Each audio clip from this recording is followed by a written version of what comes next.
So, Roblox's new obsession has dropped, and it's basically fish mixed with dungeon quests called The Forge. And today I'll describe my journey and see if the game was worth its sudden popularity. Subscribe to become OP. Exhibit A, the early beginnings of The Forge. So loading into The Forge, we are met with a tutorial where you meet Sensei Moru, who, like every other quest giver in this game, will make your experience of this game a living hell with their extremely grindy quests. Then you are snapped right into the ever so familiar race reroll screen, which I have increasingly grown to hate over time. And in this game, there's basically like maybe 4 actual useful races out of 13, those being dwarf, angel, demon, and goblin, because of their passive, which can either help you mine better or, in the case of demon, help you out in the PvE of this game. Only good part about this race system is how different each one looks. Of course, I didn't get any of the mythics because of course not. And I settled with the dwarf because it helped me mine quicker, so I'ma just have to be 3 foot for the rest of the game. The codes in this game are absolutely terrible, not to mention they barely give them out and only give you a couple rerolls because the devs want people to spend thousands on rerolls, which I simply won't fall for. Then you are instructed to go to the mines and start your dose of work for the day. This is the core gameplay of The Forge, mining rocks. Literally. I basically got tricked into becoming one of my ancestors for a day. The ores you get only really matter if they have a passive that helps with the forging part of the game, like Poopite, which has the passive of poisoning enemies, which I'm sure some of the Forge player base also has if they're not showering. But once you get done wading in the water, you go back to learn how to forge, which is the second most important part of the gameplay loop. Heavily inspired by literally a cool math game I used to play in the computer lab called Jack Smith, a lot of the ores that don't have buffs are kinda useless, I'm not gonna lie. Weapons can either be super fast like the gauntlets, or katana, or super slow like the gut sword. And low-key, honestly, you should go for attack speed every single time in this game because the DPS is super high on the fast weapons. But armor has another issue. Basically, every armor type that isn't heavy is useless because the armor types below heavy don't have nearly as much defense and don't provide any extra buffs like to your attack or speed and whatnot. So what's the point of ever going light or medium armor? Something I hope they fix as the game gets updated. And of course, just like its twin fish, you can upgrade pickaxes, which have a luck multiplier, and mine power/speed, which some ores will actually require you to have before you mine them. You also have potions and totems which can help you while you're mining, whether that be mining speed or luck. But other than that, of course, is the PvE you can do in this game, which consists of parry and M1s. The parry usually is very inconsistent due to the lag that is very present in this game, which made me die quite a few times, but it could be a skill issue. I don't know at this point. But also, the mobs in this game early on basically all function the same. 2 M1s and that's it, which makes honestly farming better weapons early on kind of pointless because you'll just run through any mob no matter what weapon you have as long as it's decent. Oh my god, yo! The mobs also drop runes for your weapons and pickaxe to make them better. Now onto the quests that are found on this first island. You have a couple basic ore and the bandit beater quest, and then you have the other 2 main quests being the bard quest, where you must find a guitar hidden in the mines. This also allows you to get a key for one of the best axes in the game, the arcane axe. But then you have this cat quest, which leads you to the worst designed quest in the game. But you aren't going to be on the first island for too long, but honestly, dare I say, it wasn't too bad of an experience compared to the second world, mainly due to there being less grind, but that's besides the point. Also realize the index and achievement system is like mad important. The index gives you tons of cash and the achievement system helps you get buffs in various ways. I straight up cheesed the critical chance one with the lucky block glitch. If you know, you know. Oh, I'm gonna cry, bro. There's no way I maxed this thing out, bro. I can't. You know, I eventually had to analyze the story of this game to see just how pay to win it is. And on a scale of 1 to 10, I'll give it about a 5 or a 6. You have about 6 game passes, and the only ones that are worth it is Better Forge, which allows you to basically get Mastercraft items from forging every time unless you're blind or suffer from like bad internet. Fast Forge, which allows you to skip the annoying bucket pouring and the gooning sesh at the beginning. Supporter, which gives you a luck boost and an EXP boost, which will always be useful in this hell of a game. But as I kept playing, I realized something very interesting. This game is basically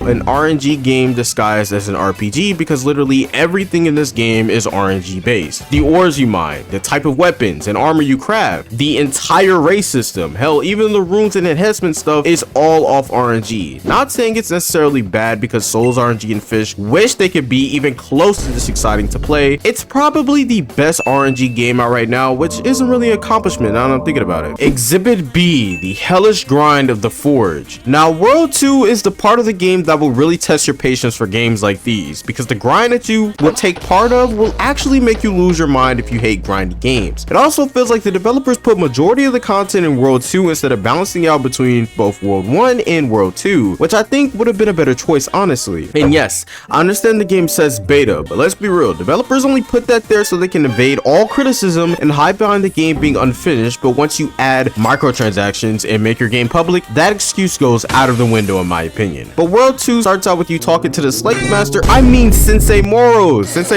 as he sends you on your way to deliver a box to Captain Rowan, literally the devil himself, who gives you the worst quest in World 2 repeatedly. But you remember that missing cat quest, right? Well, say hello to the Goblin King, who wants you to pay a grand total of $85,000 to get into his cave for a cat. Stole that shit. That's what I do, nigga. Fuck me, I stole that shit. People hated this quest so much to the point where they literally found glitches and exploits to get into the cave, which I couldn't do because it was patched beforehand.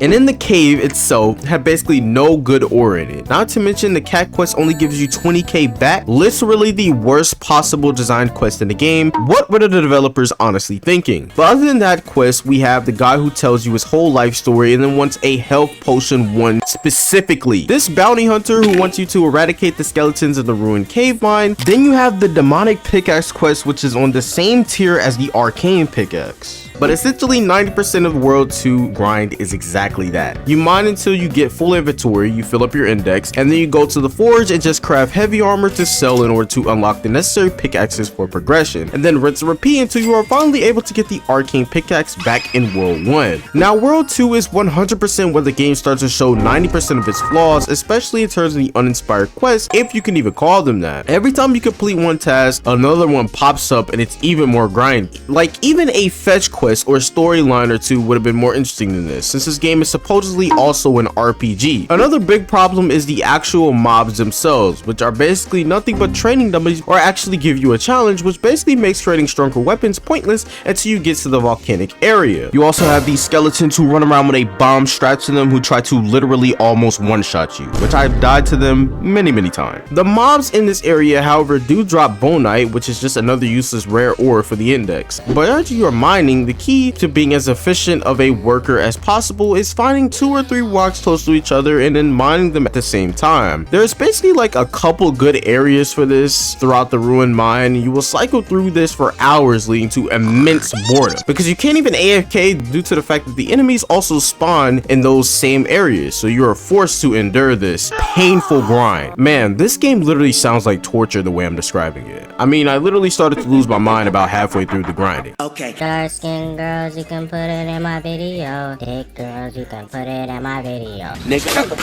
But once you start mining cobalt cores, you can actually start getting legendary ores, starting with the eye ore. Finally, after hours, I got the arcane pickaxe by skipping everything after mithril axe, and I went to the volcanic area with all the good stuff as of right now. Then you are met with the ultimate AFK spot right at the spawn, and it gets wicked here. Is bro trying to avoid getting griefed? Has it really gotten this serious? Bro is going crazy. Usually you see multiple people ganged up all mining the exact same basalt vein trying to steal the material. Or you might get people who grief and try to get people killed. And this greedy motherfucker decides to bring the monster over to me. There is no way the forge gets this serious. This is a sign to hop your stinky ass in the shower. Just absolute chaos, because this is one of the only spots where you could genuinely AFK for hours if you wanted to, up until you get full stash. Then you go back and make the armors again and sell. I just wish the developers actually gave incentive to mine around enemies, like maybe a higher luck boost or specific rocks that spawn around a lot of enemies or something, so that people wouldn't just try to AFK in the same area. Then on to the actual volcanic area itself, which can get pretty toxic due to only a certain amount of volcanic rocks actually spawning, which give you the best ore in the game currently. So people just either get very greedy or use literally none of their brain cells,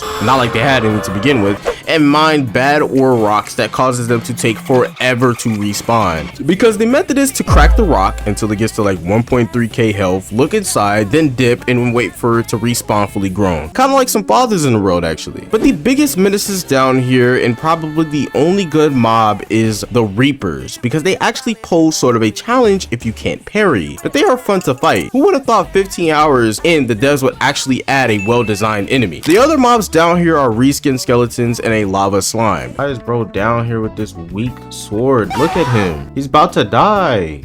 Why? Let me help them out.